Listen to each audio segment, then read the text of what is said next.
आपण पाहत आहोत जनकार्य न्यूज, जनतेच्या न्याय हक्कासाठी लढणारं एकमेव news channel Janakarya news. Rajshri Shahu Vikas Aghadi वचननामा, ग्रामीण पाणीपुरवठा योजनांचे बळकटीकरण सुरू आहे, त्याचा पाठपुरावा करून पूर्ण करणार।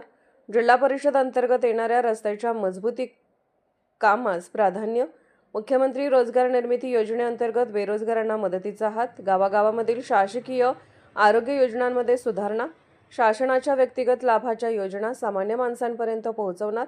जिल्हा परिषद अंतर्गत येणाऱ्या प्राथमिक शाळांचे आधुनिकीकरण करण्यासाठी प्राधान्य दिले जाईल।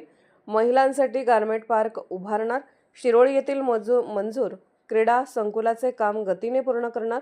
तरुणांमध्ये व्यायामाची आवड निर्माण होण्यासाठी गावोगावी ओपन जिम उपलब्ध करून देणार। पाणंद रस्त्याची कामे पूर्ण करून शेतकऱ्यांना मदत करणार। ग्रामपंचायतीचे सक्षमीकरण करणार। ग्रामीण भागातील शासकीय जमिनीवरील असलेली अतिक्रमणे कायम करण्यासाठी प्राधान्याने काम करणार। गाव तसेच वाडी वस्तीवर पिण्याच्या पाण्याचे नळ कनेक्शन देणार।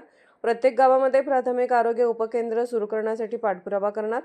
यात्रेकरू व पर्यटन वाढीसाठी तालुक्यातील ऐतिहासिक स्थळे व तीर्थक्षेत्र विकसित करणार। होणाऱ्या कन्यागत महापर्व सोहळ्यासाठी भरीव निधी आणणार। नांदणी येथील श्री वृषभाचल मठास लवकरच अ वर्ग दर्जा मिळवून देणार। महिला बचत गटांना सर्व प्रकारची शासकीय मदत देणार। जिल्हा परिषद व पंचायत समितीच्या माध्यमातून राबवल्या जाणाऱ्या योजना गावागावात पोहोचवणार।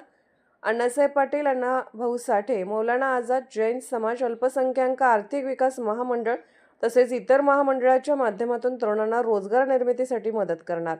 संजय गांधी निराधार योजना, लाडकी बहीण योजनेअंतर्गत मिळणाऱ्या पेन्शन वाढ करण्यासाठी शासन दरबारी प्रयत्न करणार। महापुराचा धोका कायम टाळण्यासाठी राज्य शासन जागतिक बँकेच्या सहकार्यातून उपाययोजना करत आहेत, त्याचा पाठपुरावा करणार। जनकार्य न्यूजला लाईक करा, शेअर करा आणि सबस्क्राईब करा।